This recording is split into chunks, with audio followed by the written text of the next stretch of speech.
আমরা এই বয়সে এসে আর কোনো কাজে আমরা যেতে পারছি না। আমরা পরিবার পরিজন নিয়ে মানবতার জীবনযাপন করছি।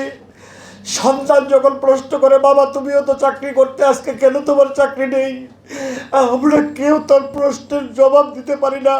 2009 সালের 25শে ফেব্রুয়ারি ভোর 6টার দিকে ভারত বাংলাদেশ সীমান্তে রেড অ্যালার্ট জারি করেছিল। অথচ পিলখানার এই অনাকাঙ্ক্ষিত ঘটনাটা করেছিল সময় আনুমানিক 9 ঘটিকায়।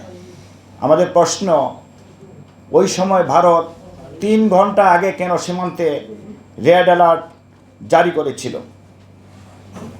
পরবর্তী সময়ে আনুমানিক 12টা 20 মিনিটে ভারতের বিভিন্ন মিডিয়ায় পিলখানা হত্যাকাণ্ডের ব্যাপারে সংবাদ প্রচার করে যে তৎকালীন ডিজিবিডিআর তার স্ত্রী সহ অনেক চৌকো সামরিক অফিসার হত্যার শিকার হয়েছেন।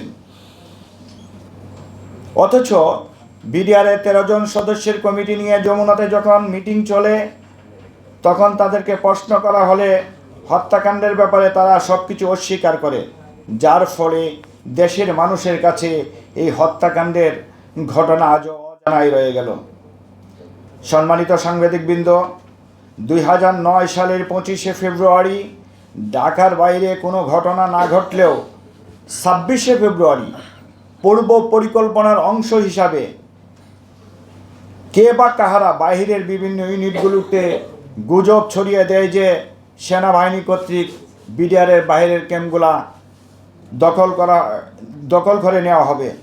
এতে করে 26 তারিখে বাইরের ইউনিটের বিডিআরের সদস্যরা আতঙ্কগ্রস্ত হয়ে ওঠে।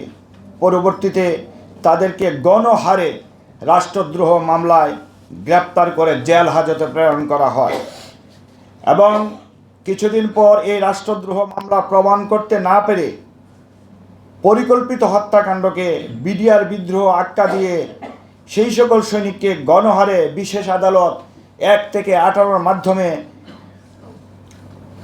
বিভিন্ন প্রকার জেল এবং জরিমানা করা হয়। এইভাবে একটি জাতীয় এবং আন্তর্জাতিক ষড়যন্ত্রের মাধ্যমে ঐতিহ্যবাহী একটি সুশৃঙ্খল বাহিনীকে ধ্বংস করে দেওয়া হয়েছে।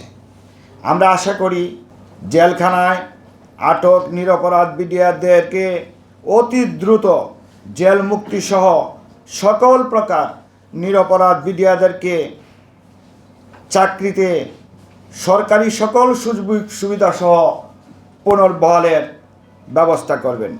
আমরা মাননীয় প্রধান উপদেষ্টা বরাবর আমরা একটি স্মারকলিপি প্রদান করব।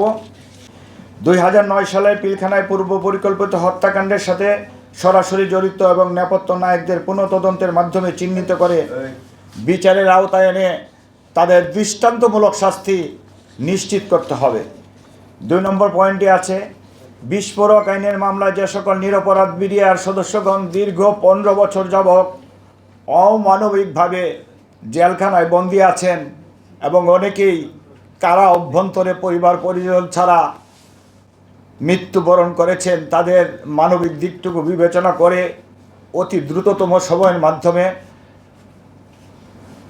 আমাদের সরকার আইনের সুশাসন প্রতিষ্ঠা এবং ন্যায় বিচারের স্বার্থে তাদেরকে জামিন অথবা মামলা প্রত্যাহার করে মুক্তির ব্যবস্থা করে দেবেন।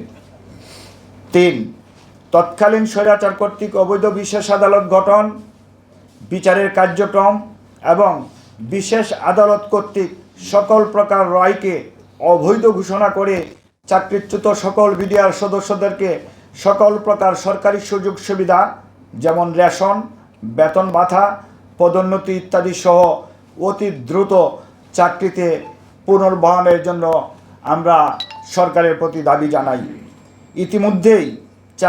ইতিমধ্যেই শহীদ সেনা অফিসারের পরিবারের পক্ষ থেকে যে সকল দাবি দাবা উত্থাপন করা হয়েছে সেগুলোকে মেনে নেওয়ার জন্য এবং ঘটনার পরবর্তী সময়ে পিলখানা হত্যাকাণ্ডের সূত্র ধরে যে সকল দেশপ্রেমিক চৌকো সেনা অফিসারকে অন্যায়ভাবে চাকরি থেকে বরখাস্ত করা হয়েছে তাদেরকেও সরকারি সকল প্রকার সুযোগ সুবিধা সহ চাকুরিতে পুনর্বহালের জোর দাবি জানাই। 5 নম্বরে 74 জন শহীদের মধ্যে শহীদ 57 জন সেনা কর্মকর্তা সহ যে সকল বিডিআর সদস্য শহীদ হয়েছেন তাদের পরিবারের প্রত্যেককে সকল প্রকার সরকারি সুযোগ সুবিধা ও ক্ষতিপূরণ এবং শহীদ বেসামরিক ব্যক্তিবর্গের পরিবারকে পুনর্বাসনের জন্য আমরা দাবি জানাই। আমাদের এই 5টা দাবির আলোকে আমরা ইতিমধ্যেই এই দাবিগুলো আমরা উল্লেখ করেছি। মাননীয় প্রধান উপদেষ্টা যিনি আছেন, ওনার উদ্দেশ্যেও আমাদের পক্ষ থেকে কিছু বলার আছে। আমরা শুধু ওনার উদ্দেশ্যে একটি কথা বলবো। মাননীয় প্রধান উপদেষ্টা, আমরা ক্ষতিগ্রস্ত বিডিআর সদস্যরা আমাদের যৌবনের বেশিরভাগ সময় সীমান্তের অত্যন্ত প্রহরী হিসাবে বাংলাদেশ সীমান্তের আনাচে কানাচে আমরা সীমান্ত প্রহারা দিয়েছি। এদেশের 18 কোটি মানুষকে আমরা নিরাপত্তা দিয়েছি। কিন্তু আমরা এতটুকু দেশপ্রেমিক হওয়া সত্ত্বেও একমাত্র বাংলাদেশ স্বাধীন হওয়ার পরে বিডিআরের সদস্যরাই শত্রুর গুলির মুখে যুদ্ধ করেছে।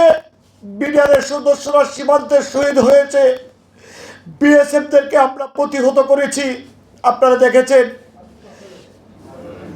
ইতিহাস, স্বাধীনতার পরবর্তী সময়ে বিডিআরের সাথে সম্মুখ যুদ্ধে কোনোদিন বিএসএফ আমাদের সাথে পারে নাই।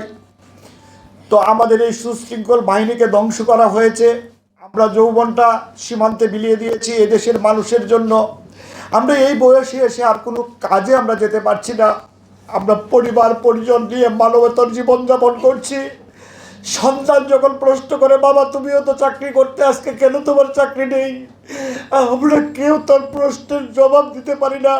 আপনি সহ স্বরাষ্ট্র উপদেষ্টা এবং সরকারে যারা আছেন, আমাদের বিষয়টাকে যাতে বিবেচনা করে আমরা যাতে পুনরায় আমাদের চাকরিতে যেতে পারি।